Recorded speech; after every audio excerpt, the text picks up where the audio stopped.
Anggota Komisi E DPRD DKI Jakarta Abdul Aziz menyatakan dukungannya terhadap rencana pemerintah Provinsi DKI Jakarta tengah menyiapkan kebijakan pembatasan akses media sosial bagi para pelajar. Kebijakan ini menguat setelah insiden ledakan di SMAN 72 Jakarta yang diduga berkaitan dengan akses konten radikal di internet. Aziz menilai pembatasan akses digital memang menjadi kewenangan pemerintah, sehingga menurutnya langkah ini penting untuk melindungi mental dan keamanan generasi muda. Ya, saya kira ini penting ya, terutama bukan hanya di DKI, ini harusnya dilakukan di tingkat kementerian, Komdigi ya. Negara-negara maju sudah membatasi hal itu. Nah, kita juga harus punya hal yang sama, bagaimana konten-konten sensitif atau konten-konten yang berbau kriminal, harusnya negara punya kekuasaan untuk memblok itu semua.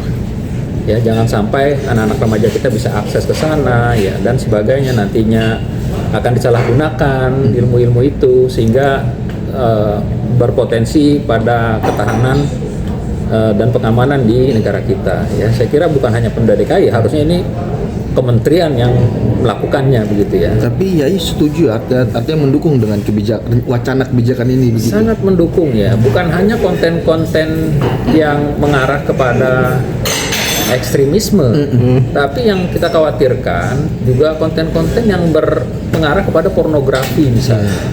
Ya, kemudian konten-konten yang sensitif terhadap agama-agama misalnya, itu juga hal penting, sangat penting untuk bisa diblokir oleh pemerintah, karena hanya pemerintah yang punya kewenangan. Ya kan, manusia, orang-orang nggak mungkin bisa menahan anaknya untuk tidak mengakses itu gitu. Susah. Kita orang tua misalnya, saya nggak mau anak saya akses itu. Mungkin di rumah bisa, tapi di luar kan bukan dikontrol kita lagi.